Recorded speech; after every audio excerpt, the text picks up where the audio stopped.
want to know what I think the reason is, I believe that there are several. One, they've had a plan that's been in force since the 40s to debunk, ridicule, destroy anybody who ever talks about these subjects. And the public has been thoroughly indoctrinated that if you talk about any of these things that I'm talking about, you're just another nut. So the public, by and large, doesn't pay any attention to it. So in that sense, I'm not a threat. If the president had come on television and said, hey, this is what's going on, then they would have listened and they pay attention to it. But people like me, they perceive me as being just another loony bin, fruitcake, nut, which I assure you I'm not. But that's the perception that they've been brainwashed into believing. And so that's what they believe. Number two, I am so much in front of the public from the very beginning when I began to talk. And that's how I protected myself, or at least that's what I thought would protect me, and so far it's proven to be right, was that if I got literally in front of the public overnight, in front of a large public, that they wouldn't do anything to me because it would substantiate what it was that I'm saying. And they certainly don't want to do that. It would also create a martyr, and martyrs create tremendously dangerous political movements that they don't want that either. So literally, within a 24-hour period, I spent $27,000 mailing a thick packet of information all over the world to people I'd never heard of, didn't know. We went down and got some mailing lists and just mailed this stuff all over the world. And so literally, when people opened these packages in their mailbox, and it was a perfect plan because they couldn't stop it. They didn't even know I was going to do it in the first place. And since we sent it all over the world, once it was out, there's no way they could retrieve it. At least no way that I can conceive of. So literally within 24 hours, I was a public presence. And people were asking all over the world, who's Bill Cooper? Is this true? Look what I got in the mail. And just literally flipped the world over on its ear. And I've been in front of the public ever since. So I think basically those are the reasons. They don't believe that the public's really going to listen to me, and so far that's been true. There is a small group of people all over the world who are awakening, who are beginning to understand that they've been living their life in fantasy land, and who are actively seeking the truth. But by and large, when the secret power structure says, as I've put in the first chapter of my book, right out of one of their own technical manuals, that a nation or world of people who do not use their intelligence are no better than animals who do not have intelligence, and thus are stakes on the table by choice and consent. They're absolutely right about the majority of people. It's one of the things that has been an illumination to me, is that they're not always wrong. And many of their goals are the right goals, but the method that they're using to reach that goal is the wrong method.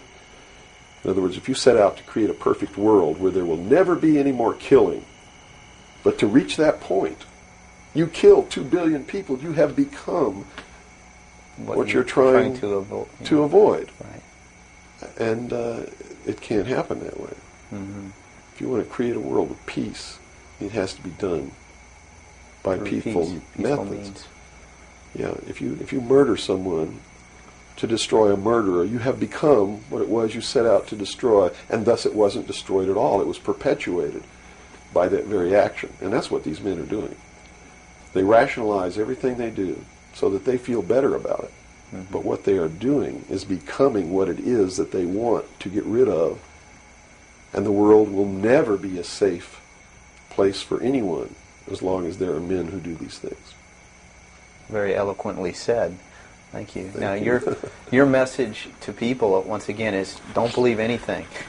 How right. is it that the public can find this and search for this truth on their own if they can't believe anything or anyone? What can you do? It's all in the public sector. It's all available to anyone who actively and diligently seeks it out. Everything that's in my book, Behold a Pale Horse, is everything in here, all the documents that are in here, everything that's in this book is in the public domain. Can be substantiated? Yes, and I intentionally wrote this book not using anything that wasn't available to the public to show people that, yes, if I can find this information, so can you. I have tons of stuff that's not available to the public. But as you can see by reading this book, you don't need that stuff because it's what you need is available to you. Public libraries are overflowing with the proof of what's really going on in the world, but nobody really utilizes it to the extent that they're able to pick this out and put it together. Another thing I've done for people is I've put it together for them so that they can see the overall picture rather than looking at small things and thinking that it's isolated. Nothing is isolated. It's all part of a big puzzle. And the puzzle is coming together, and when the puzzle is assembled, it's going to be a one-world totalitarian socialist government that nobody's going to like except the people that are running it. It's Hitler all over again. And the rationalization is we're going to create the world without war. The utopia. The utopia. But they will never create that utopia because they're not dealing with the problem that makes them want to create it, and that is the inherent flaw in each individual human being that makes us do the things that we do. Until that's overcome, there's never going to be a world without war or without rape or without killing or without robbery, and anybody that thinks that there is has already gone off the deep end. So the method is, here, I'm going to hold a gun to your head so you won't rape, you won't kill. That's right. Yes, okay, I understand. The title of your book, Behold a Pale Horse, what significance does that have? What are you saying with this title? This title is from the book of Revelations, because I have to tell you this, and you may think I'm nuts if you want to, but this is the truth. Either these men are following the book of Revelation. The book of Revelation is in the Bible. Mm-hmm. They're either following it, just like a plan, and bringing the prophecies in there to pass to manipulate and control those who believe in those prophecies and neutralize them, so to speak. In other words, if this is written in the Bible and God has ordained it, who am I to resist? It must come to pass, so I'm not going to try to stop it. Okay. What a perfect way to neutralize the opposition right off the bat. Or there really is a God, and what he said was going to come to pass is coming to pass. And I named this, Behold a Pale Horse, from chapter 13 of the book of Revelations. The fourth horseman of the apocalypse is the pale horse. And I looked, and behold a pale horse, and his name that sat upon him was Death. And hell followed with him, and power was given unto them over the fourth part of the earth, to kill with sword, and with hunger, and with the beasts of the earth. And that is taking place now today. The fourth horseman is riding across the world now. That's what AIDS is all about. That's what all these little brush fire wars all over the world are all about. That's what's happening. That's why cancer cures are suppressed. Is because they fully intend to kill a minimum of 2 billion people by the year 2000. AIDS is an invention of man. It is not a natural disease, and it has been implemented and placed into the population as a population control. And when they did it, they had the cure before they did it. Mm-hmm. And when they deem that enough people have died or been killed, they will say, we have a cure for AIDS. And everybody will be called to report to some place to get an inoculation, which is going to do two things. One, it's going to stop AIDS in its tracks. And number two, it's going to implant a device which will be able to be used to track each individual person and maybe even to control those people. And that's what the pet implant program is all about. It's not about finding lost pets. They don't give a damn about pets, and they would never put a satellite in orbit to find a lost pet, but yet there's a satellite up there that they're using to find pets that have been implanted with these devices. They're testing this program on pets that's going to be used in human beings. And in the Los Angeles Times in 1989, they ran an article. It was 10 forecasts for the coming decade, was the title of the article. I have a copy of it in my research center.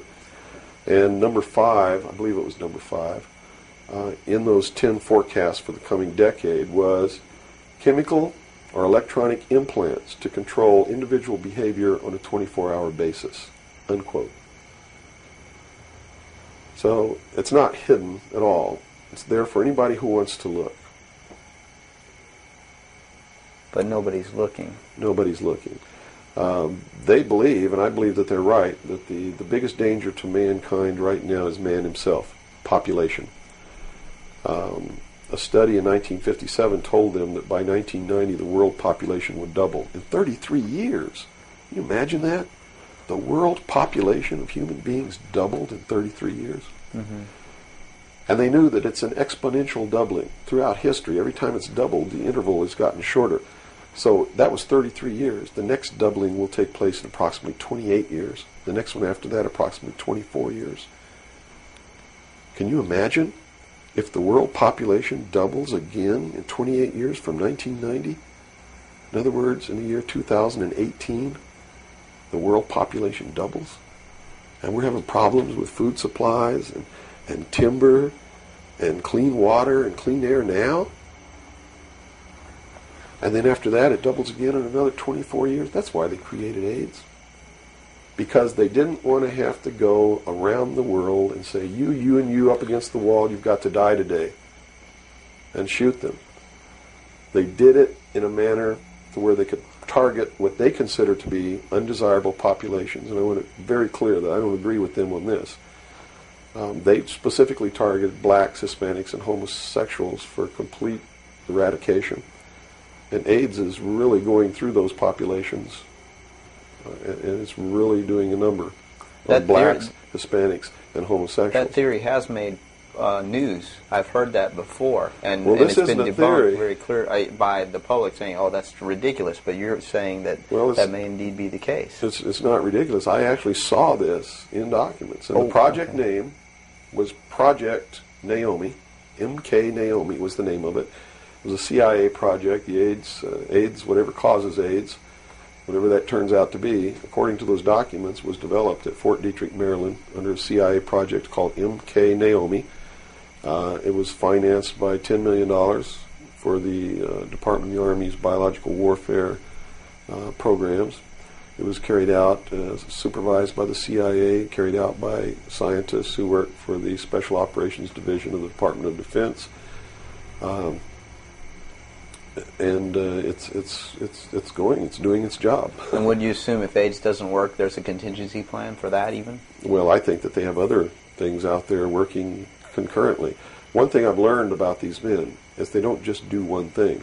In case the public discovers what they're doing, or discovers that somebody's doing, whether they know who's really doing it or not, and stops it, what they have running is several concurrently running plans, so that if one or two fail, the other ones are going to take care of the problem.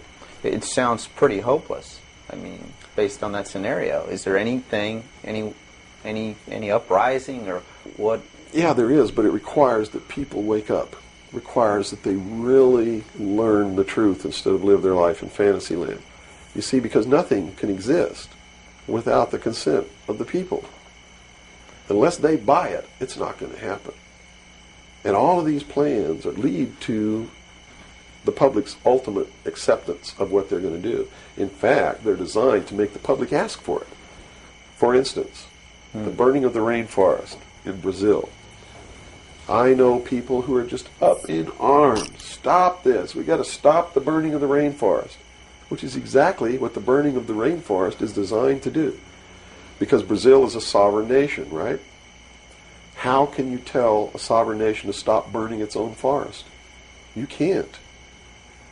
What they're asking for is control over a sovereign nation by a world governing body who can then send troops, a police force, to make Brazil stop burning the rainforest, and that's why they started the burning of the rainforest in the first place. You see, they went down there and they built a road across the Amazon jungle that went nowhere. There was no reason for this road to be built. There was no place to go. It doesn't go from here to a city on the other side. It just goes across the jungle and ends. And they built this road, on purpose, because they knew that most of the people in Brazil are so dirt poor that they would see this road as the answer to their prayers. Free land, free timber, a way to support their family, a way to become wealthy, or at least more wealthy than they were, which was no wealthy. Mm-hmm. And that's exactly what happened. Millions of people headed out down this road and staked out some land and burned the forest and tried to grow crops. And they found that rainforest is no good for growing crops. It'll grow one crop, and then you got to go burn more trees and plant another crop because the soil is poor.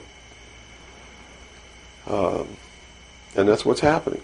Mm-hmm. And that's why the forest is being burned. And it was done intentionally to create the scream of stop burning the rainforest, so that then they could offer the solution.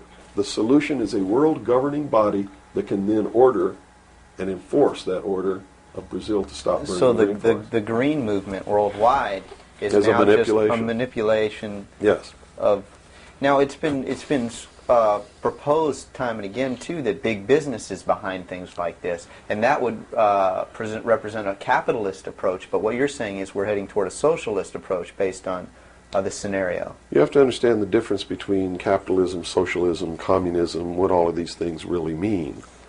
You have to understand what the difference is between right wing and left wing. People, they use these phrases all the time, and they don't even know what these things mean. And it's just incredible to me to hear a socialist calling someone else a Nazi. Because Nazi means National Socialism. So here's a socialist calling a right-wing guy a Nazi, when what he should be calling the right-wing guy is anarchist. People on the right want no control. Mm-hmm. They're really anarchists. Okay? So they would, in theory then, or in fact, be in opposition to this ultimate movement. Yes. Whereas in appearance, they would be the ones behind it. Well, when you have a misunderstanding what the terms mean, yes. Okay. Right-wing on the far right is total anarchy. They don't want anybody controlling anything that they do, and they believe that people are responsible enough that the world can exist without government. Okay. Or the very minimal government that it would take to. On the far left, on the other hand, they believe that the government should be in total control and should be supply man with all of his needs. Well, creating a whole society that's dependent. Right. A republic is somewhere in the middle. It's governance by laws. Laws are decided by representatives who are elected by the people. And according to the theory, the representatives will do what is right, whether they get elected or not, because it's not really a democracy. A democracy is far left. People don't understand. We don't live in a democracy. This country is not a democracy. It is a republic. A democracy is ruled by the mob. The mob always votes themselves every kind of benefit that they can vote themselves. And whenever you do that, it means large, tremendously overpowering government in control. They vote themselves into dependency. That's it. They Okay. vote themselves into a dictatorship is what they do, where they lose all of the benefits that they intended to vote themselves into in the first place. Okay. And democracies are extremely dangerous to minorities, because if the majority of people don't like you, Right. they're going to vote that they kill you, and they can, that's it.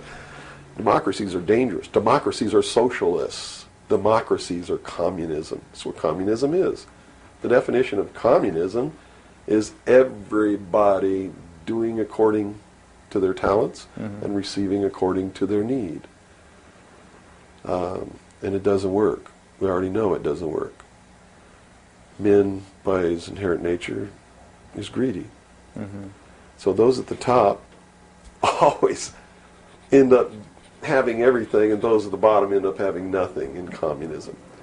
Socialism is different. Socialism usually ends up in a dictatorship, in a very controlling dictatorial government which even owns the people that it governs, so that those who live in fear of not having are provided for what they need, and in turn they worship this oppressive government.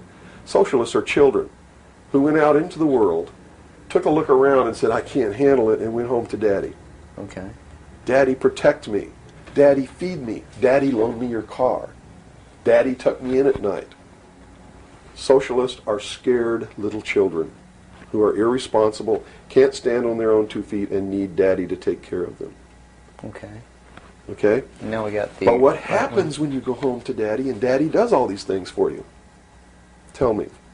Well, you never leave the home. You've not got no reason to. In other words, if you're being provided for in that way. You're being provided for, but what does it mean? Doesn't it mean that you have to do what Daddy tells you to do? True. Doesn't You're mean you under have to his be in rules. when Daddy tells you to be in. Doesn't it mean that you can't drive the car to the next town if Daddy tells you you can't. Doesn't it mean that if Daddy tells you to take out the trash, you better take out the trash?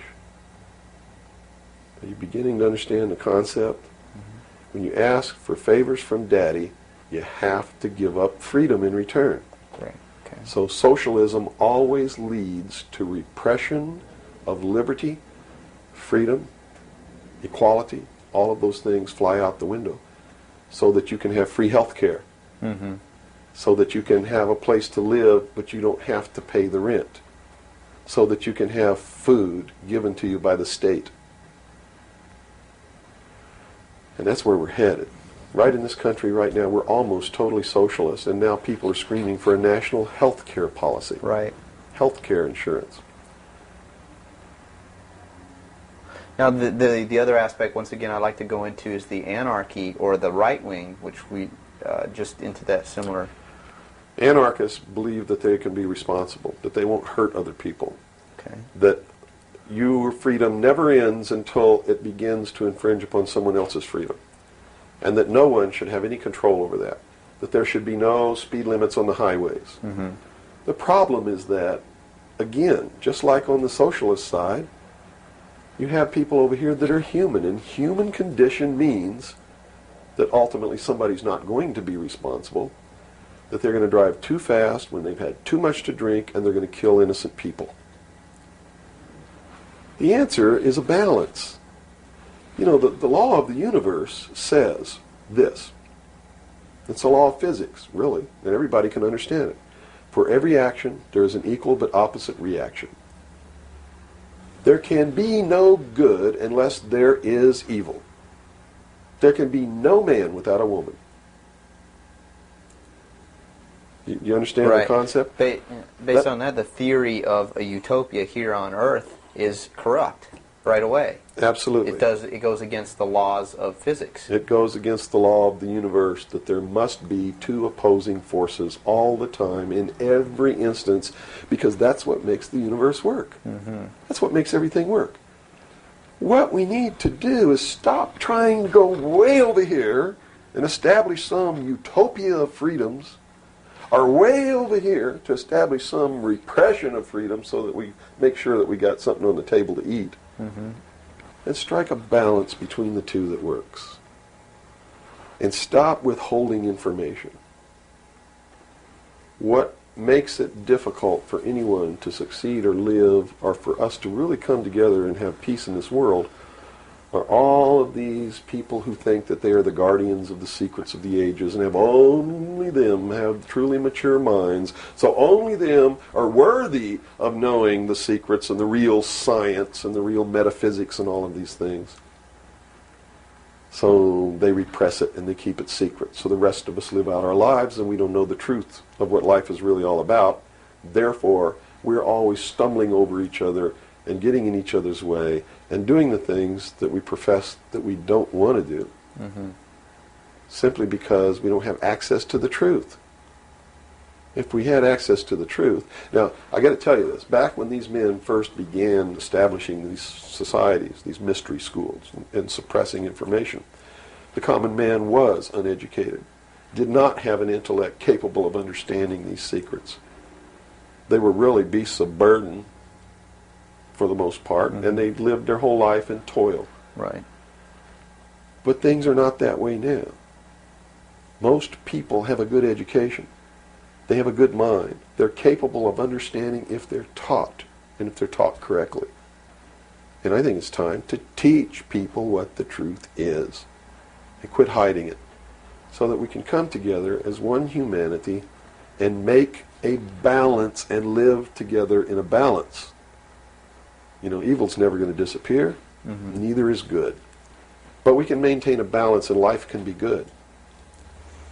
Instead of swinging back in this tremendous battle between these two opposing, radical, extreme ends of the scale. That's got to stop.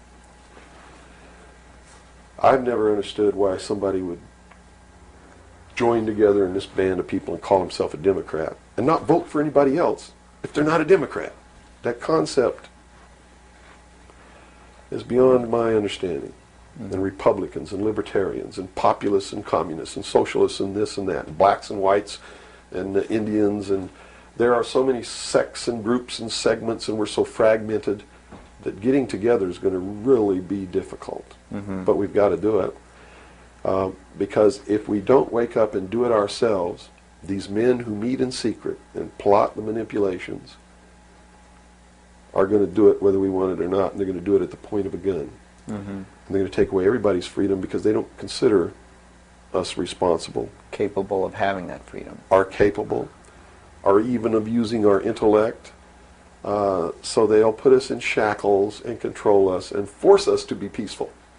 That's what the plan is, and that's what the New World Order is all about. Well, we've run from UFOs right to this, and at first a person might watch this and say, "Wow, this is really strange." But where we've come down to, based on that beginning, is quite in the realm of common sense. Well, it's not strange at all. It's what they've been trained all their life, that if they hear these buzzwords, they're listening to some loony idiot talk, and it has no substance to it. Once they get into it, though, and begin to understand that everything is interconnected, it's leading us toward one end, a one-world totalitarian socialist government, and begin to see it coming to pass all around them in their life, and understand that nothing happens by accident. It's been planned for many years.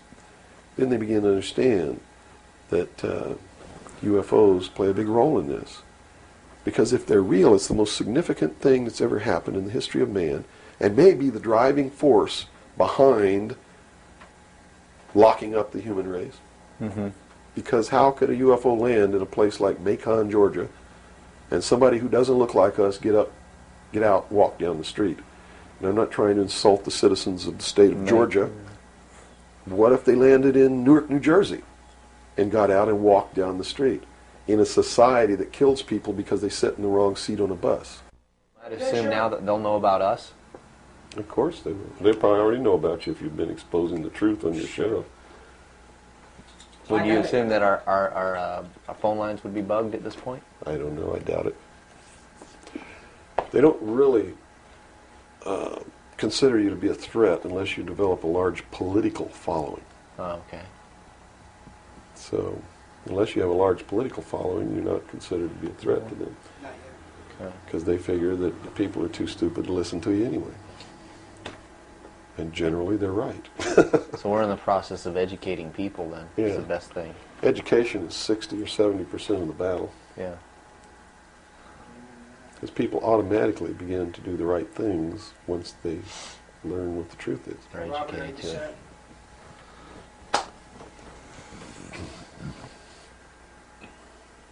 Yeah. No, hold on. Okay, I got it. Ready? Ready. Okay, go ahead. Let's go back into the Kennedy situation here. Now, the Warren Commission was highly publicized. All the things that went on there. I was shown a videotape just yesterday of was it a Zapruder film? It is the Zapruder film. Okay, and it clearly showed to me that a number of things. One in which that the film was obviously tampered with. Absolutely. but not tampered with to the point where I couldn't tell that the driver of the limousine was pulling a gun, or what appeared to look like a gun, around his shoulder and shooting President Kennedy in the head. That caused his head to snap back. Did the Warren Commission see this? It seems so. The Warren Commission never looked at the Zapruder film, ever. So they never saw it.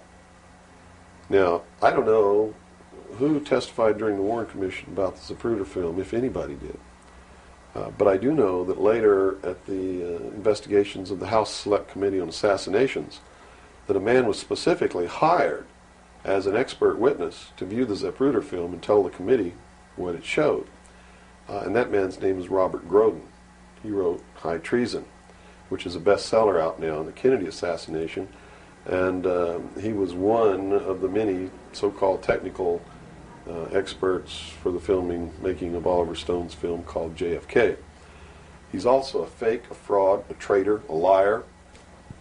He was hired by the House Select Committee on Assassinations based upon his resume, which says, very simply, that he is the world's foremost #1 photo analyst, which is a lie. He never went to school in photography. He never was a photographer. He never was a photo analyst. And I got to tell you right now that the world's #1 foremost photo analysts are all come out of the military intelligence community, who are trained to interpret high altitude photography and learn what really is there. He never served in that capacity either. He looked at the Zapruder film and he told Congress, he told the committee in testimony, he testified, both in written and in verbal form, that William Greer never took his hands off the steering wheel. And that's a blatant lie. I mean, anybody can look at the Zapruder film and see that William Greer takes his hands off the steering wheel.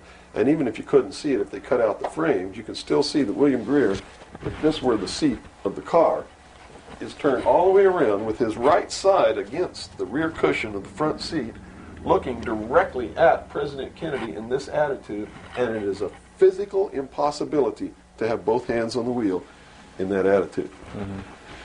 So we know that Robert Groden, #1, was not who he said he was, had no expertise to be doing the job that he was hired to do.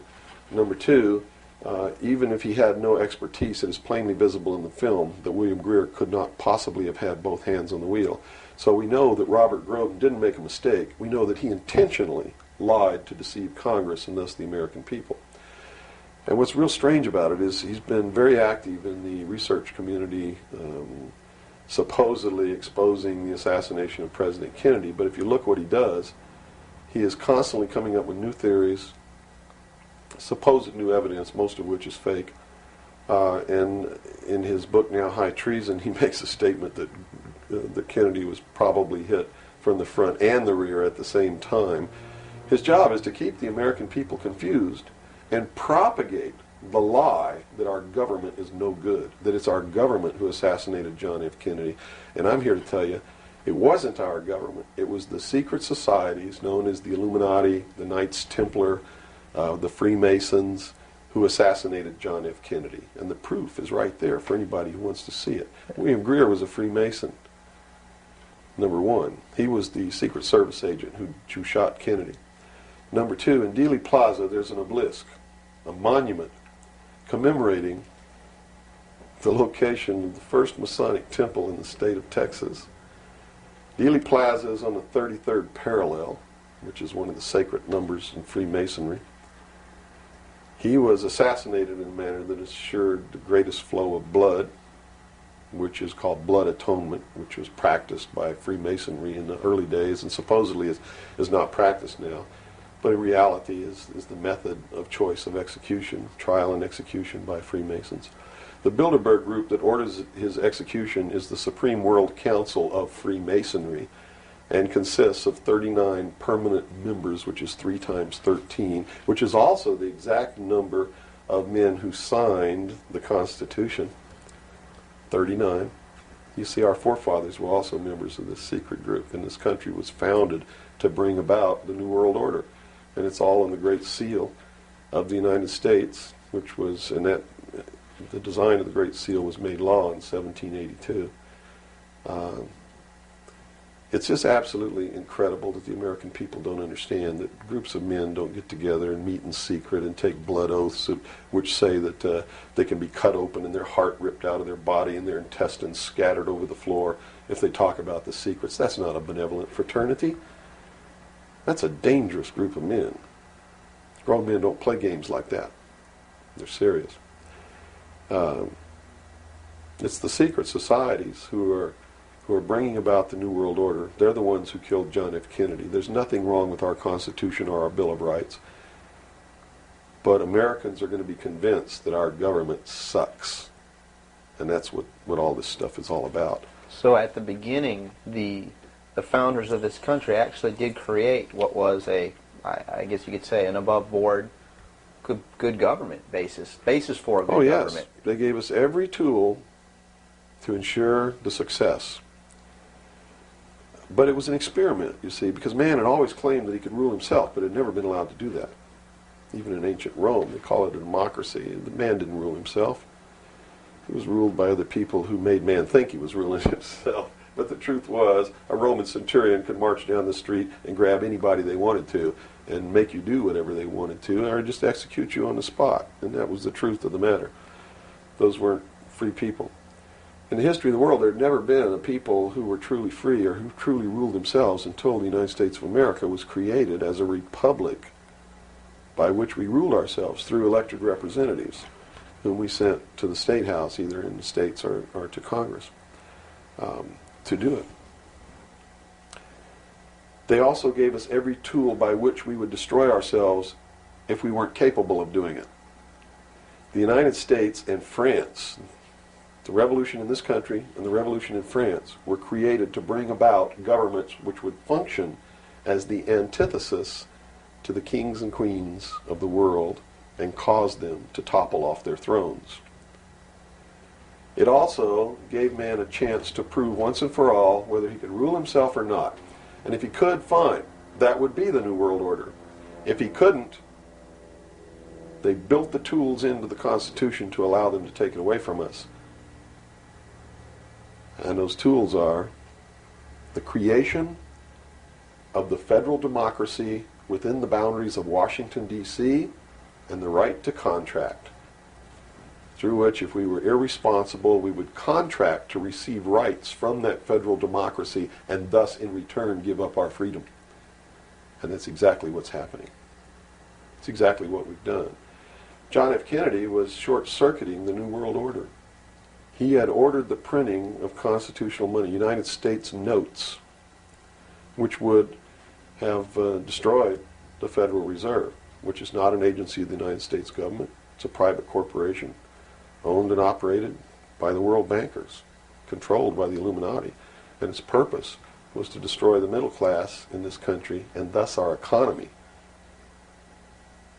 and throw us at the mercy of the New World Order. And we see this unfolding now. You see it unfolding now. You are seeing, and I predicted this well in advance, you are seeing the destruction of the economy of the United States. And it will continue. It will not get better. It's downhill from here on out. Unless we nationalize the Federal Reserve, lock up the criminals who own it, cancel the debt, which will then bankrupt the Illuminati, which is exactly what we ought to do, print constitutional money, which cannot be usurped, which cannot lead to our destruction, and go back to what we're supposed to do, and quit contracting for benefits. We're escaping from the laws of nature, and there's a terrible consequence for that. Mm-hmm. Terrible consequence. We have to function within the laws of nature. You can't contract for somebody else to keep you alive. You have to be responsible within your life to keep yourself alive. Mm-hmm. And if you can't do it, then you have to die. That's the law of nature. You see.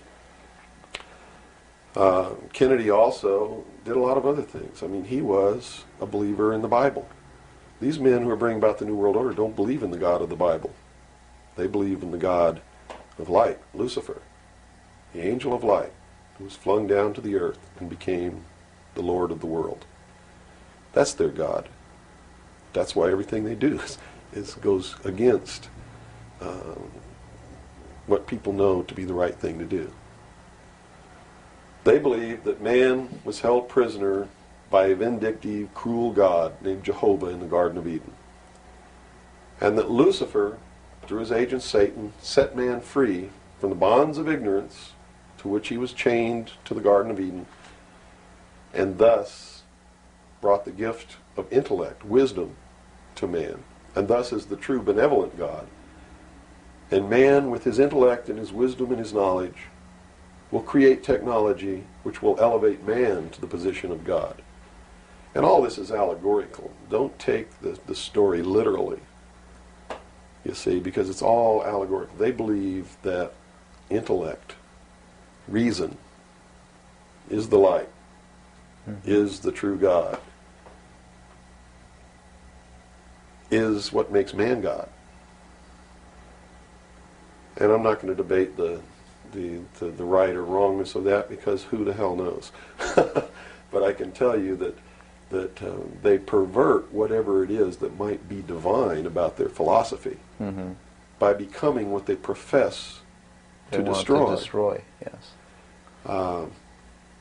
And so, in their zeal to bring about the New World Order, they destroyed the political will of the nation when they assassinated John F. Kennedy, which has furthered their goals, because it made a lot of people feel so helpless Right. that, God, if they can kill the president, who am I? You know, what can I do? I'm just one lonely, helpless person. So they quit voting. They abdicated their power. And, of course, through agents like Robert Groden and many others, Oliver Stone, they're being convinced that our government sucks, that our government is the problem, that the Constitution doesn't work, that the Bill of Rights aren't real. We're playing right into their hands, in other words. We're playing right into their hands, because there's nothing wrong with the Constitution or the Bill of Rights or our government. It's the people. You see, it's been infiltrated. And from within, they are eating at the heart of this nation like a cancer, this secret society. They are destroying it. They are subverting it. Our Constitution has not been allowed to work since 1945, and maybe even earlier. And they have been working behind the scenes to bring about a one-world totalitarian socialist government with the Communist Manifesto as its platform, through the United Nations, which was created by this nation from an older organization called the League of Nations, which was the original foundation. And at the highest levels of our government, the Constitution's already been scrapped, and they are working under the aegis of the UN Participation Act and the United Nations Charter. Which says what? Which says that there are no rights, there are only what you call privileges. And privileges can be granted or taken away at will by the state. Quite frightening scenario. It's a very frightening scenario, and people better wake up to the fact that unless they wake up and do something about it now, there's only going to be one alternative. And that's either take up arms, restore the Constitution, and the blood will run in the streets of America, or reach down and put the shackles around your own feet and march off into slavery peacefully.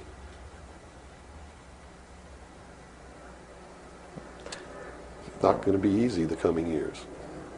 Wow. Now, historically, this may or may not relate, but at least modern world, contemporary world history does not include the stories of Atlantis and Lemuria that go predate. How does that history, and why was that suppressed, or why is it still being suppressed? How might that affect what we are understanding is going on today, or is it related? Well, I'm not sure if a place called Atlantis or Lemuria ever existed or didn't exist. I don't really know.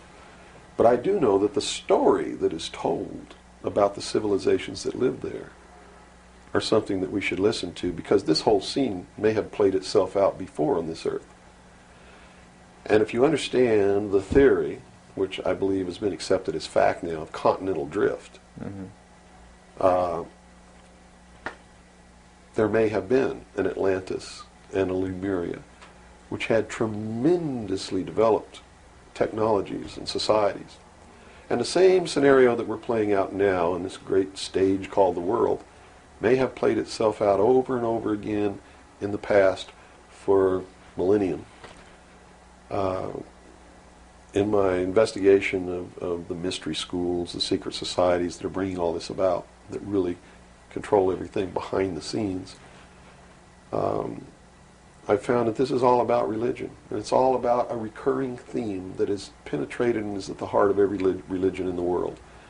And that is a creator or a creatress who has a son that is sacrificed and then is resurrected and saves the world or saves humanity. It seems to be an archetype that is within us. And so that you don't go flipping out watching this tape. I'm a Christian. I believe in the teachings of Jesus Christ, even though it may turn out that he may have never lived. The scene, it doesn't matter. When you read his words, and you can go back through history and find these are the same words that were spoken by every Savior that there ever was, are the most beautiful, most profound, most affecting words that have ever been spoken on the face of this earth.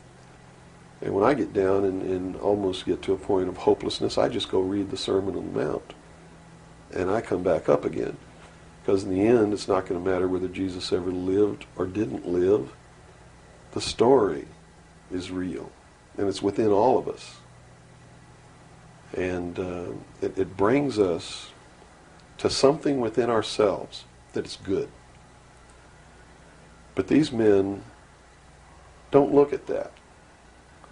They believe that the end justifies the means, that these stories are just stories, and that the real meaning behind it all is that man can transcend his animal state through the realization of intellect and the overcoming of all of his emotions and feelings and morals, guilt, all of these things. And I just can't go along with that because I believe it's our emotions that tell us when we're doing wrong. We feel it within ourselves. And a person without that capacity to feel when they're doing wrong becomes a sociopath, which is someone without a conscience who really believes that the end justifies the means and therefore has no pangs of conscience nor no reluctance to murder someone who gets in their way. Mm-hmm. And it's extremely dangerous. Now, do these people recognize the continuity of life? In other words, you have told me earlier that they're after physical immortality. They believe that through their technology, man will become God. With the power of reason, through technology, man will himself become God. They will engineer, just like Hitler wanted to do, the super race who will live forever. And the concept is the same, and the men behind it are the same as Hitler was. When they killed John F. Kennedy, it shows you what kind of men they are. Because they would not stop to kill anyone who gets in their way. And they've never stopped at it. Their goal, literally, to bring about the New World Order will be to kill approximately 2 billion people before the year 2000. AIDS is one method of doing this. There'll be many more. As they solidify their control, everyone will be given a choice. They'll be presented with a new world religion. They'll be told to renounce Christ, renounce Buddha, renounce Muhammad, join the New World Order, join the New World Religion. If they refuse, they'll be executed. Very simple. And it won't bother them a bit. In fact, according to their belief, they believe they'll be helping these people. And in reality, they will. Because those people will transcend this physical state while they're prisoned here living forever. I feel sorry for them because those of us who will eventually die will transcend the pain and the suffering that goes along with this world. Mm-hmm. And they're so egotistical that they preserve whatever they do so that the diligent can find out what kind of men these men really are. For instance, the Kennedy assassination, I've been showing a film for 5 years that shows exactly who did it. I show you exactly where Oswald is on the film. He wasn't even on the 6th floor. He was standing in the doorway of the book depository building watching the motorcade go by. And it's incredible. At the same time, you said they would have everybody renounce religion. Yes. Have they as well been using it as a tool for their means? If you're a Christian, you'll be required to renounce Christ and join the New World Religion. Now remember I told you before, no matter what your religion is or what you think, they are following the scenario in the book of Revelations to a T, right down to the last little bit. If you want to know what's going to happen in the future, if we don't wake up, and through the power of those, see, not one drop of blood ever has to be spilled, and no one has to ever put any chains on their legs or their arms, ever. If people just wake up and exercise what was given to us in our Constitution, the power of the vote, while we still have that power. So you say there is still a possibility for like one individual watching this tape to actually make a difference. You better believe it. How Yes. would that be so? Well, number one, learn what the truth really is. Get away from the fantasy that you've been living. Educate other people, those you know, your family. Once that begins to happen, it spreads. And then if the people decide that they don't want what they have in store for us planned, just through the power of the vote, they can make this country and the world whatever they want it to be. Whatever they want it to be.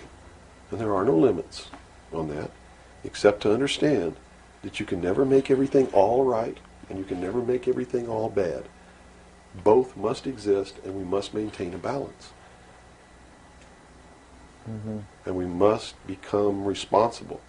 If each individual on this earth learned to walk in a divine state of grace, responsible for themselves, their family, their city, their state, their country, and for the world, Into the laws of nature. and to the laws of nature, and actively participate in solving the problems of yourself, your family, your city, your state, your country, and the world, there could never be a group of men meeting behind closed doors in secret that could ever control anybody.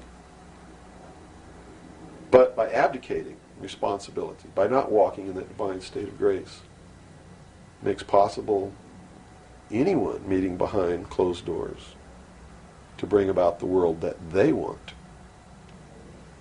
And the world that they want may not be the world that you want, or that I want, or that these people watching might want. If you don't participate, you can't complain. If you don't help cook the meal, you got no right to bitch about it. You got to sit down and eat what's put on your plate. If you don't like that, then you should have been in the kitchen helping to prepare the meal, helping to plan it, helping to prepare it, helping to serve it. If you want to sit on your butt in the living room while somebody else prepares the meal for you and decides what it's going to be and puts it on the table, it's too late to say that's not what you wanted to eat. It's too late to say it's not cooked the way you wanted it to cook. Well, that's very simple to understand. And That's right. You got to eat it because you have to eat to live. And I think that anybody can understand the meaning behind that little story. Okay, let's take a step back to the Kennedy thing now. This is all about the Kennedy. Well, yeah, it is. But just specifically about, once again, I want to bring up the film as well. Another thing that came to my mind when I viewed it is that the two Secret Service men, the driver and the person sitting next to him in the front, regardless of what they claim happened, obviously did not operate in a way that you were trained as a Secret Serviceman to protect the president. Shouldn't they have just driven that car right out of there, and the other guy should have done something to protect or look for who's shooting? You know, it just didn't seem to make any sense. How would the Warren Commission not? They didn't see the film, so I guess they didn't no one see was the brought. film by design, because if they saw the film, they'd have to be responsible for the decision that they made that Lee Harvey Oswald was a lone assassin. Okay. So I think they didn't see the film on purpose because they didn't want to have to be responsible for saying, Making hey, that look, decision. the driver did it, you know. They didn't want to make that decision. And in a letter that Lyndon Johnson wrote to the Warren Commission, he specifically said in the letter, you must quickly identify Lee Harvey Oswald as acting alone with no conspiracy so that America can get back to business. Was Lyndon Johnson acting on behalf of the secret society, or was he concerned of course. with? He had to know all about it and approve of it because he was going to be the new president. And the new president would be in charge of the investigation. How high see? up a government official do you have to be before you're briefed of this, you know, the total of all the things that are going on, the reality behind them? Well, you have to understand that nobody exists on a high level in government who's opposed to the New World Order. Nobody. Our government has literally been infiltrated. And there's a cancer within our government destroying it, eating it, nibbling away at it, hacking off its limbs. And you said this started in 1945? 1945 What was were the when events? the overt destruction began to occur, when Truman signed the UN Participation Act and the United Nations Treaty. It actually began long before that, when these secret societies began to infiltrate the government and appoint their members to important posts. Infiltration is easy. If one gets in, he can then appoint and hire others to replace people who are not members below him. So now we've had over 50, almost 50 years of this going on. At least, I believe that it started back probably 1913, 1917, when the Federal Reserve Act was passed, when the Council on Foreign Relations became a reality in this country. And you can, by diligent research and study, you can see when it happened, where it happened, who did it, and how it was done. It's apparent. When they say there's no conspiracy, I mean, we talk about a conspiracy. It started out as a conspiracy. But when they say today there's no conspiracy, that's not a lie. It's the truth. They're doing it right out in the open, right under our noses, and we're too stupid to know it, to see it. So it's not a conspiracy now today at all. It's right out in the open. They even published their plans. I mean, here Carter appointed Zbigniew Brzezinski as the National Security Advisor, who just wrote a book before he was appointed, declaring himself a Marxist. I mean, you read that book, this man believes in Marxism. This man is a socialist. Not only a socialist, he's an international socialist. He's a globalist. His goal, stated in his book, is to destroy the sovereignty of nations and bring about a one-world Marxist government. Now, the Carter administration was one extreme, and then we came into the Reagan administration, yet nothing changed. Nothing changed. What you're saying is that no matter what the political leanings, they seem to be playing the same game. As long as you're playing their game, it doesn't matter who you vote for, who you put in office. They all belong to the other side. They're in the pockets of the Illuminati. When you quit electing professional politicians, when you quit electing the guy who looks nice on television because he speaks good and he looks like the guy you wanted to marry or something like that, you're playing right into their hands. You know, they made it so impossible for another Abraham Lincoln to get elected to the office of president that it's a wonder that we even have a chance at all. We need to send people to Congress and to government who are going to clean house.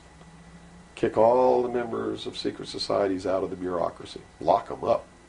Try them for treason. Because they are traitors. So one thing that may help is term limitations. We must have term limitations, and it must be only one term. And forget all this nonsense that anybody goes to Washington and don't know what's happening. They don't know what's happening simply because they haven't taken the time as citizens to understand how our government works before they ever go to Washington. You see, it should be a process that starts in infancy. It works its way up.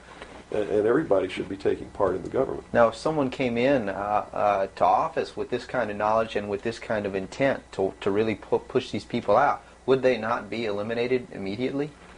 Not if they have the people behind them, because what the people would do in one fell swoop, in one election, would elect people who've never served in government before, kick the incumbents out, send citizens to Washington. And here's the way it has to be done. You know, right now, you don't even pay your congressman. You know who pays your congressman? The federal democracy of the District of Columbia. The federal government pays your congressman, who's supposed to be representing your state and you. The federal government is a foreign country to your state. Why should he represent you? Not only that, but he moves to Washington, D.C. He maintains a residence here, but he doesn't live here. And as long as you re-elect him, he continues to live in Washington, D.C. forever if you keep re-electing him. So they lose all touch with what's back here. They're paid by a foreign government, the federal government. They're not paid by the sovereign state of Georgia or by you. They have to be paid by you. And they have to live here. They can't move to Washington, D.C. They go to Washington, D.C. for one term. Okay? One term only. When that term's up, they have to come back. And you don't pay them exorbitant funds. You pay them just enough to live on comfortably while they're there. No fancy giant cocktail parties, none of this crap. And you take care of their family. See, they don't take their family either. That's the other clue. They leave their family here where they live. You, the people of Georgia, take care of their family and their business or their farm or whatever it is they have while they're gone. Now do you think they have a vested interest in representing you? They sure would under those conditions. But under the conditions they go under now, they have no interest whatsoever in taking care of you. Now let's look at the current They're taking care of themselves. crop of presidential candidates. Is there anybody even running that represents something that we're talking about here? No, all of them are New World people. Tsongas, in his book, even everything that he's written touts the New World Order. All of it, right for Tsongas' literature. You're going to see New World Order, New World Order, New World Order, New World Order. Clinton, the governor of Georgia, was selected in 1991 by the Bilderberg. Governor of Arkansas was selected in 1991 by the Bilderberg Group in Baden-Baden, Germany, to be the new president of the United States. Remember what happened to Gary Hart? What did he do? He went out on a boat with a woman who wasn't his wife, and he was destroyed. Look at Clinton. What's happened to him? Nothing. The press is on his side. They're helping the guy. You know why? Because he was chosen by the people who own the press to be the next president of the United States. Now, I don't know if he will be or not. That's up to the American people. Mm-hmm. But if they get their way, he will be. Bush is one of the most heinous criminals that's ever walked on the face of the earth. Bush is the man who's been a CIA agent since his college days. He's a member of the Skull and Bones, the Russell Trust. He was initiated in a casket with a ribbon tied around his genitalia, which symbolizes that he's a priest in the temple of Isis. A pagan, this guy. This man is a member of the mystery schools. Well, he has the outward appearance of a good Christian, church-going Christian, no? They do whatever they have to be approved by the people, but in secret, they're not at all. This is a man who practices pagan religious rituals, magic. Doesn't matter what you think of all these things. I'm just telling you, this is what he does in secret. Mm-hmm. He is the man who, when he was chief executive officer, when he was president of the offshore division of Zapata Oil, organized and began the first large-scale drug smuggling operations into this country. George Bush is the one responsible for the drugs on the streets. And the war against drugs is not a war against drugs, it's a war against the Bill of Rights. And we've already lost the Fourth Amendment in this war. That's true. And we're going to lose everything else. You watch on, it amazes me, people watch on Saturday night, cops, top cops, tough cops, 911. All of these stories that are glorifying the police state, and they're falling right into the manipulation as they watch police with no search warrant, with no court order, break down people's doors, tear out their walls, rip open their mattresses. All in the name of the war on drugs. Pretty sneaky. It's pretty sneaky, all right. You see them stop people in the streets, and the guy's got $400 in his pocket. They don't press any charges. They didn't even have any reasonable suspicion to stop the person and search him. And what do? They take their money. And they don't give it back. And America's watching this. And the stupid idiots, yes, you stupid idiots, you sit there and watch it, not realizing that when you take away that man's freedom, you've also taken away your own. You see, because they can do the same thing to you. Just because you talk a way that they don't like you talking, or because you wear red shoes and they don't like red shoes, they can do the same thing to you. And under the new law, without a court order, without a search warrant, they can break down your door, they can rip open your mattresses, your couches, your walls, they can trash your house. All in the name of the war on drugs. And let's say they don't like the color of your shoes. All they have to do is drop a little pouch of cocaine in your living room, behind your couch, and find it and say, aha, you're a drug dealer. What happens then? Now they can confiscate your house, all your possessions, all your property, all your bank accounts, all your cars, boats, vacation cottages, whatever you have. And they can auction it off within 24 hours without ever even pressing charges against you. Without a court order, without due process, without just compensation. And there's not a damn thing that you can do about it. Not a damn thing. At least right now. At least right now. And the reason you can't do a damn thing about it is because you're the one who brought it about through your stupidity. You're mentally crippled. You're operating from a position of ignorance, apathy, abdication, irresponsibility. And we're losing our country, our freedoms, everything. Now, these are strong accusations of the American public. What do you hope to accomplish by angering the very audience that you want to watch and listen to you? Go prove me wrong. Go make me the idiot. In so doing, you're going to find out what the truth is, and maybe you'll wake your up. And if you do, maybe we can save our country. Because I don't really care at this point whether you get mad at me or not. My country's disappearing. My freedoms are disappearing. My daughter's going to live as a slave in the New World Order if you people don't wake up and help me. So, if I had a 2x4, literally, I would smack you upside the head with it. I don't care if you get mad at me. It's beyond that state. You know, I'm willing to put my life on the line. Why would I care if you get mad at me? Mm-hmm. You know? People say, well, don't you feel threatened? Don't you feel like your life is in danger? Are you kidding? You're the people who sent your sons and daughters to fight an illegal, immoral, unjustified war in the Middle East? And that didn't bother you a bit, that they might have got killed over there, and you're worried that I might get hurt or killed? Right here, really defending my country? Really fighting in defense of the Constitution? Right. You brought up the Persian Gulf War. That's something that's still on a lot of people's minds. Based on what you're saying, what was the reason for that war? They should feel really guilty. They should feel really bad about that. I mean, what about a Saddam Hussein that everyone seems to agree is you know, the evil man here, that we had the right to go in and punish, destroy, or whatever? Well, it's funny that the man who purported to want to destroy Saddam Hussein was the man who really built Saddam Hussein when he was in the Central Intelligence Agency. We have been building up Saddam Hussein's arsenal. His technology comes from us in the Soviet Union. We built him up to create that war. We did it for a purpose, and the purpose was, look at this. If George Bush knew what he was doing, how come he didn't know what he was doing?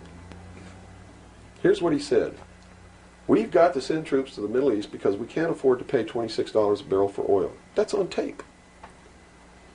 Next he comes out and he says, no, it's not about the price of oil. It's because Saddam Hussein's not going to stop at Kuwait. He's going to go into Saudi Arabia, and those are our friends, our buddies. So we got to go defend Saudi Arabia. And then James Baker says in a press conference, nope, it's not about Saudi Arabia. It's not about $26 a barrel for oil. It's about jobs. Folks, we're going to get you a job, and to do it, we're willing to kill your sons and daughters. Yes, sir, we're going to send them off to get killed so that you can have a job. Prosperity. That's what it's all about. Well, what was the actual scenario if we hadn't have gone in? Well, see, that's not the end of it yet. Okay. Then George Bush comes out and says, whoa, the White House is flooded for telegrams. They don't want their sons and daughters to get killed for a job. It's not about jobs. It's about naked aggression. Yes, sir, there's a little Hitler over there called Saddam Hussein. Yeah, and we're going to go destroy him because the world doesn't need another Hitler. Never mind Pinochet in Chile, who's another Hitler. Never mind all the other Hitlers in the world. Was that Never mind Tiananmen Square. Well, then, you know, then people would say, well, the American government's not interested in that because money is not in you know, it's the oil here. We're talking about money. No. So you're saying it's not even that. No. They've been planning this war for years. In fact, Arco Press wrote a book about it. The name of the book is Rapid Deployment Forces. It was published in 1985. It names Kuwait as the country. It talks about Operation Bright Star, where they've been practicing the war every year since the early 80s. Sending troops over there practicing the war. Liberating Kuwait. It's even named in the book. The whole thing was spelled out years ago. What it was all about was to establish the New World Order.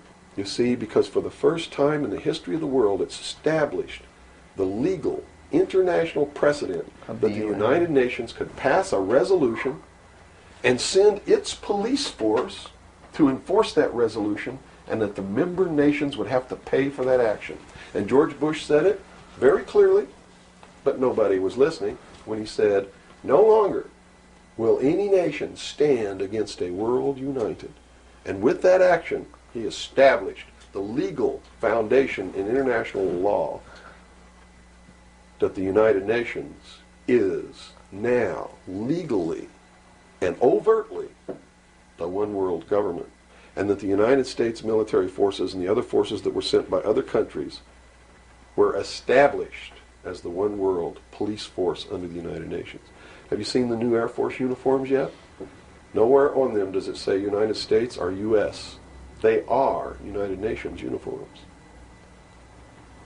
Go look at them. What role in the Middle East again does Israel play in this? Israel was created as the instrument to bring about the Battle of Armageddon and the fulfillment of prophecy, a war that will be so terrible, where nuclear weapons will be used, so that the American citizens and the other people in the world will get down on their knees and beg for no more war. And what is the answer to that? They're going to be told the only way we can guarantee no more war is if we destroy the sovereignty of nations and we come together as one humanity in a one world government. Right. Now I'm telling you, unless the American people wake up and stop it, starting in about 1996, the Battle of Armageddon will become a reality. Not because two nations got mad at each other and decided to fight, and that's why Saddam Hussein was not destroyed. He will be the instrument that will bring that to pass. Right. Yeah, they purposely Saddam did not Hussein- go in and do that.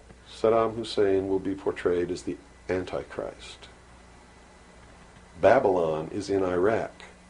Read the book of Revelations. Whether you believe in the book or not, read it, because the They're men playing who are it. bringing this about are using it as their script. Well, the UN did indeed charter Israel as a sovereign nation. They were the ones who created this state. That is correct. It was really created by Great Britain and the United States, with the United States being the major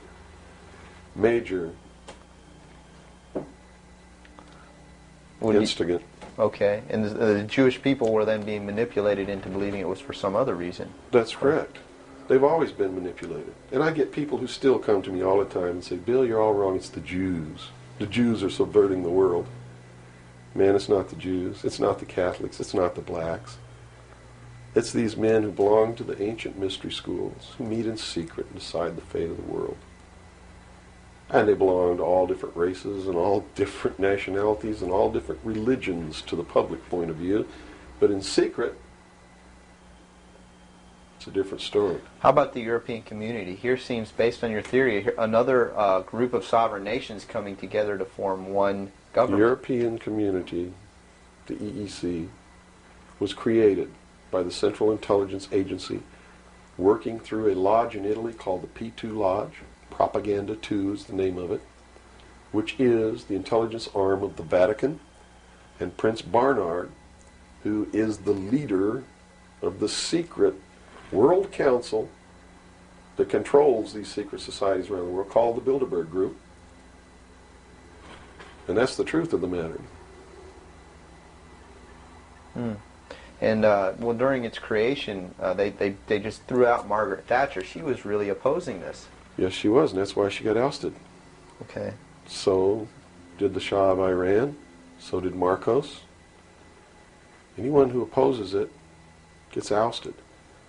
That wasn't an overthrow of Marcos by the people in the Philippines. It was organized, instigated, and carried out by agents of the Central Intelligence Agency and the KGB. The overthrow of the Shah of Iran, our intelligence community is trying to tell us they didn't know anything about it. They didn't know what was happening. Bullshit. They organized it. They instigated it. They are the ones who caused it to come to pass. You see, because we didn't have a National Security Agency or a Central Intelligence Agency before the UN Participation Act was signed. And these organizations were created to bring about the one world government, the New World Order. And it had to be done in a manner that the people would not know that it was being done, and the only way they could do that was hide it behind the veil of national security. And the Cold War was a manipulation maintained to bleed the people of tax dollars to fund the creation of the police force of the New World Order, which is the Army, Navy, and Air Force and Marines of the United States and the Soviet Union. And the people didn't rise up in the Soviet Union and overthrow communism. It came from the top down because it had to be done. There has to be a bringing to the same level of all the peoples of the world to approximately the same political viewpoint, so there's not big disparity in order to be able to justify the merger of all these countries together. Well, who now is ruling the forces of the former Soviet Union? You have Yeltsin in now. Gorbachev supposedly went down, but we're not sure about that. Well, let me tell you this. From the beginning, there was never any war between the United States and the Soviet Union. It was created by those at the top to fund the New World Order and the New World Order's police force. At the highest levels of all countries, they all belong to the same club. And we, the people, sit back and we watch this grand drama which is being played out for our benefit, not theirs. If it wasn't for us, they wouldn't even have to do any of this. But you see, they just can't come out and destroy all of us because they need slaves. They need people to make their shoes and make their cars and mine the ore. They need worker bees, and that's what we are. In the New World Order, we will be the worker bees, the slaves.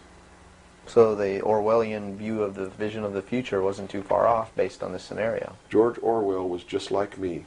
He was a low-level member of British intelligence who was appointed to a position high enough where he saw the same documents that I saw.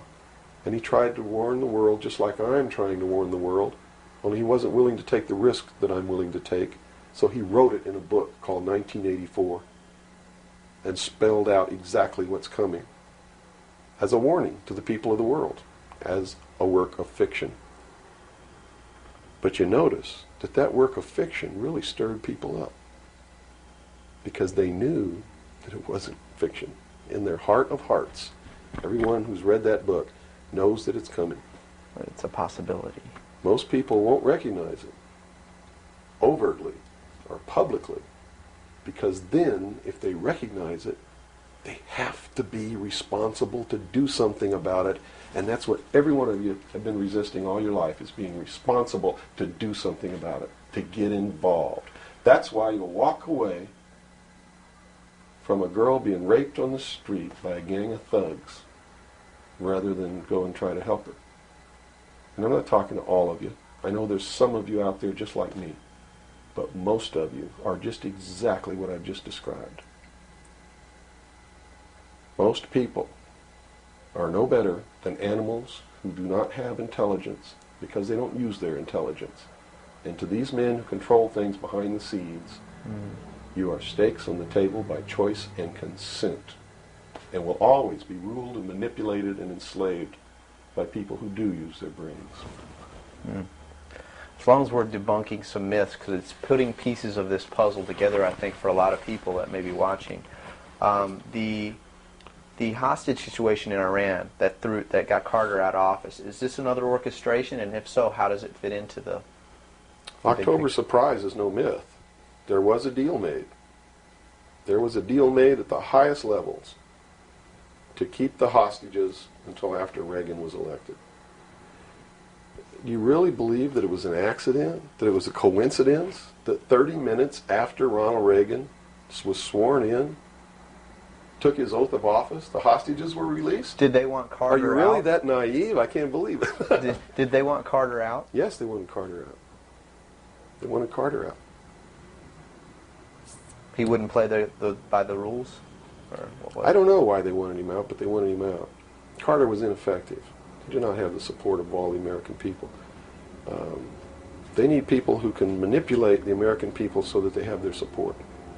My message is to you is don't support anybody unless they're doing what we know to be right. Don't believe them. Don't fall for the manipulations. Double check everything they say.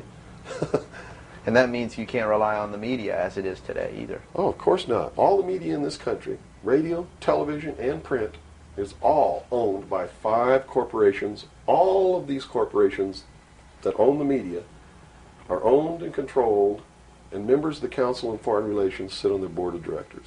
Can you name those 5 corporations? Is that... Not off the top of my head. Okay. I could try, but I don't want to take a chance on being inaccurate. But you can trace that yourself. Okay. Remember, if you go down and you trace the ownership of a station or a newspaper, and you get to a corporation, remember that somebody owns that corporation, and it's usually another corporation.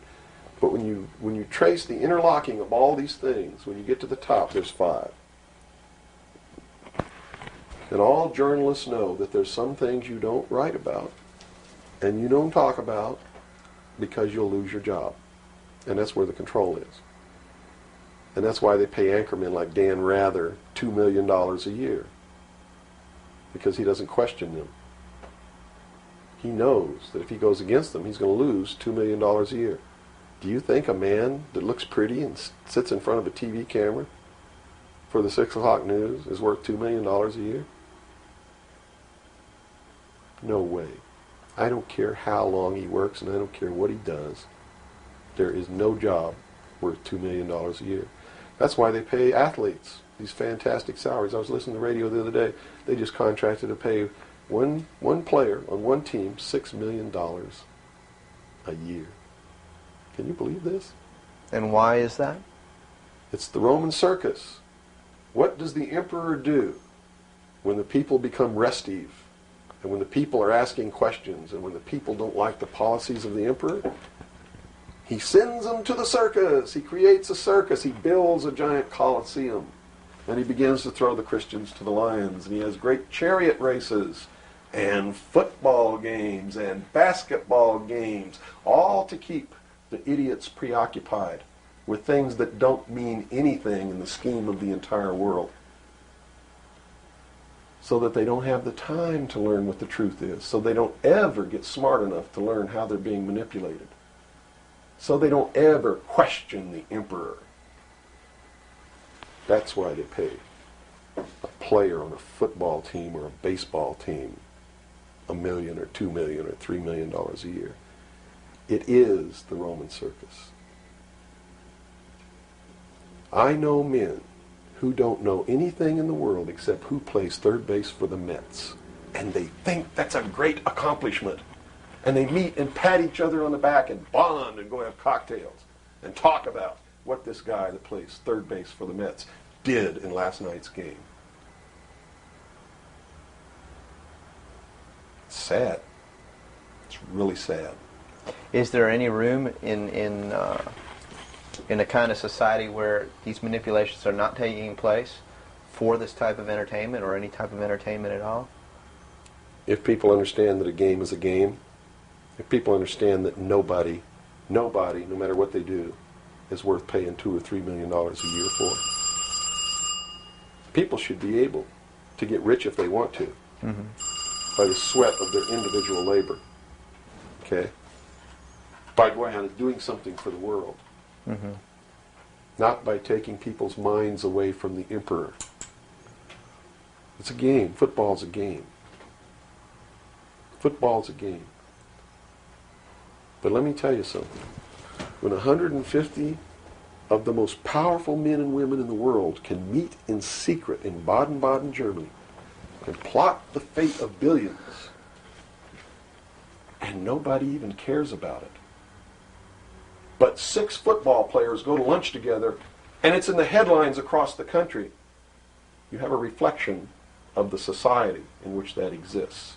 And it is a sick society that is doomed to self-destruction. So based on that scenario, there's some truth into what these men are looking at. Absolutely, and that's what makes me so sick, is that I'm trying to wake up a people who on a daily basis are proving the ones that I'm warning them about to be right. Well, so that even though a minority, there are people out there that you recognize are awake to this, if they don't do something about it, they will lose that ability to be free in that way. That's correct. Whether they might think, well, I don't need to worry about it because I know what I know and I'm fine. That's it doesn't right. work that way. There's a connection here to everything. That is correct. That is absolutely correct. A nation of people who are willing to send their sons and daughters that they profess that they love to a foreign country to die, and they use the excuse to themselves that they're sending them off to defend our country, and they know damn well that's a lie, are doomed. It's funny, there's a parable, you said Ben Franklin earlier was even a part of this. Yes. A parable of Ben Franklin, I don't know if you're familiar with it. He paid too much for the whistle. He came up when he was a young boy. Are you familiar with that parable? No, go ahead. Where when he was a young boy, he was given an allowance, and it was a decent amount of allowance, and he was going to the store to get a toy. He was very excited about that, and along the way he met some boys who had this whistle, and he saw that, and he saw the little boys blowing this whistle, and he thought, wow, the greatest whistle, this is the greatest toy. He really wanted this thing. Mm-hmm.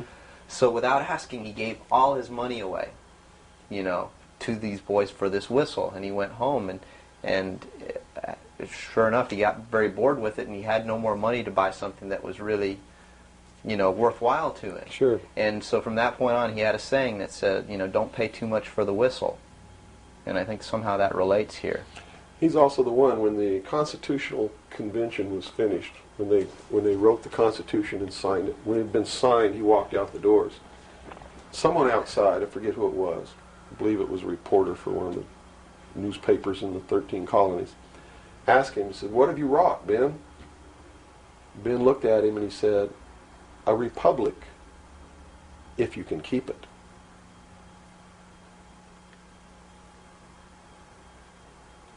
He knew. He did. And that's a good place to end. Yeah, I think so. That's a great ending. Wow. Good job, guys. All right, Bill? Bill. Yo. Fantastic. Good. Thanks, Bill. Where's your towel? Right there. I'm about ready Yeah, to these lights are roasting me. Man. kill. I've already had my son. I'm ready for a bath. The major media is great at putting out the propaganda because, this meme out there, this idea put out by the mainstream media that we have the people have no choice because, after all, you just can't let them fail. The government has to bail them out because it would be much worse to just let them fail. And this is remarkable because the major mainstream media have gotten the American public to buy into policies that guarantee their impoverishment. And it's just a testament to the triumph of mainstream media to push out any dissenting voice or any debate or any kind of public service that you would think would be inherently obligatory for a public airwave to adhere to. They've been, the public airwaves, which started out as a public utility more or less, have been, of course, co-opted by the corporate agenda, and now serve purely at the behest of the propaganda meisters in Washington and in the banking system, who put out these ridiculous, these ludicrous ideas that, we just can't let them fail. And anybody who now has seen their monthly income go drop by 90% due to the drop in short-term interest rates by the banking system, the people who are now starving because their monthly income has been slashed by 80 or 90%, these people have had their monthly income slashed for no reason other than to bail out these bankers. So when you say that, well, we couldn't let them fail, you have to understand that simultaneously you have to understand that you, the individual who's had your monthly income slashed, is where the money is coming from. You are subsidizing the Merrill Lynch bonuses and the Wall Street bonuses. And not only have you had your money stolen, but then you turn around and defend the crooks. And this has got to be the very nature of this whole idea of the Stockholm Syndrome, where the person who's been kidnapped falls in love with their captor. The American people have been kidnapped by the banking system, and now they're defending the banking system while the banking system steals their money in the form of driving interest rates low to bail out banks who have kept afloat this enormous slush fund scheme, unnumbered accounts that are simply there to launder money, launder losses.